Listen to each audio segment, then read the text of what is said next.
Сейчас будет краткий пересказ фильма «На страже смерти». Приятного вам просмотра.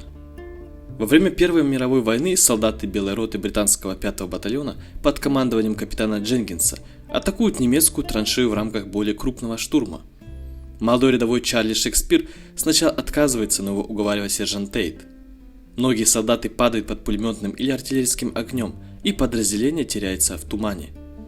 После нескольких часов ходьбы, неся на себе парализованного пажа Колина Чеваса, отряд натыкается на сеть окопов, похожих на лабиринт.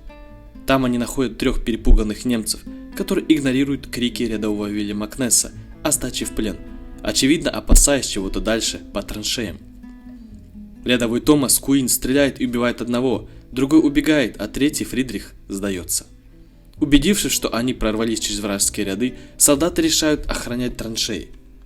Они исследуют и находят зловещие признаки: гниющие тела с торчащей колючей проволокой и немецкими штыками, что усеивают землю. Компасы и часы также перестали работать. Во время подрыва зарядов, чтобы перекрыть некоторые проходы, они слышат демонический рык, из грязи льется кровь. Позже рядовой Джек Хоустон попадает в засаду, устроенную вторым немцем, прячущимся в грязи. Джек и рядовой Барри Старкинсы ранят и берут его под руки, но Томас казнит его из пистолета и снимает скальп, несмотря на вмешательство Тейта.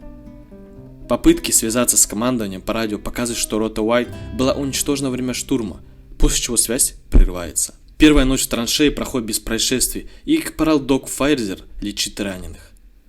После Барри уединяется, но его отвлекают странные звуки, и он обнаруживает 3 немецких трупа, обмотанных колючей проволокой, в стоячем положении. Когда он оповещает отряд, один труп внезапно оживает и нападает на него из засады. После прибывшие Чарли и Тейт обнаруживают труп Барри, примотанный к стене колючей проволокой. Подозревая, что это дело рук скрытых немецких солдат, они жестоко допрашивают Фридриха. Он объясняет, что другие немцы ополчились друг на друга и что в окопах есть какое-то зло. На следующее утро Белая рота складывает в кучу немецких мертвецов и защищает блинжами гранатами. Призрачные звуки приближающей артиллерии и наступающей пехоты заставляют Дженкинса сломаться под давлением. Он ошибочно стреляет и убивает Джека. Моральный дух и дисциплина ухудшаются, и Вилли подумывает о дезертирстве. Этой ночью его преследует жуткий красный туман, он слышит голоса и обливается кровью. Срываясь, он бежит в ничейную землю, где его подстреливает рядовой Энтони Брэдфорд. После Док пытается спастись, но Вилли, способного только ползти, преследует нечто, прокладывающее тоннель в грязи, и утаскивает его под землю.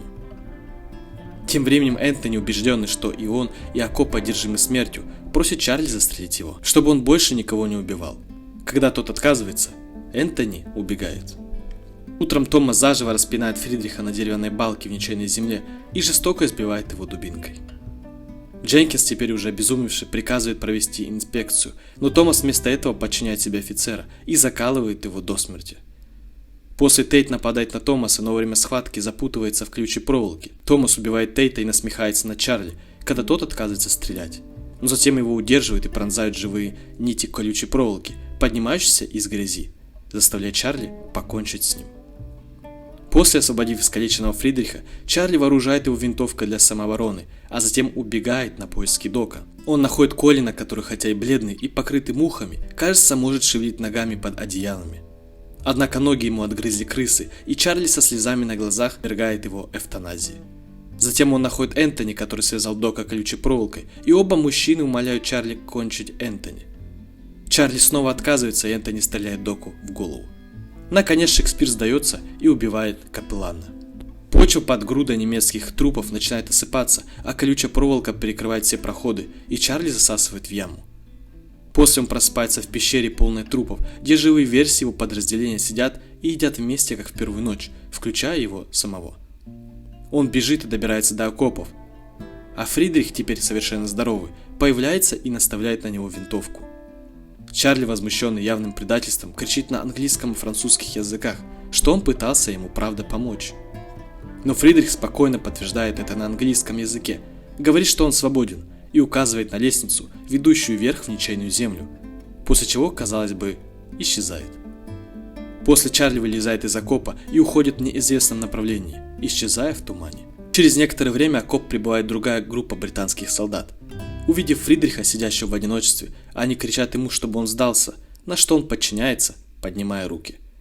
Затем он бросает зловещий взгляд перед тем, как экран исчезает, подразумевая, что все это повторится снова. И на этом все, друзья. Поставьте, пожалуйста, лайк, подпишитесь на мой канал и напишите свои мысли в комментарии. Также посмотрите эти видео, и я желаю вам хорошего дня.